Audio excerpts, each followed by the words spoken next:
Hawa si watu wa kutazamwa kwa jicho la masihara. Ni maadui wanaotaka kuvuruga amani ya nchi yetu.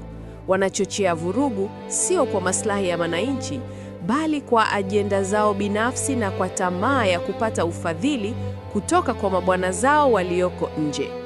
Tusikubali propaganda zao zitupoteze mwelekeo. Wapuzeni bila kusita na wakateni bila kusuasua. Tuwe imara, tuwe wamoja na tulinde amani ya taifa letu kama tunavyolinda pumzi ya mwisho. Tanzania ni nguzo wa amani kwa Afrika. Ni sehemu ambao watu wengi wakikosa amani huwa wanakimbilia Tanzania. Naombea Tanzania ibakie kuwa na amani.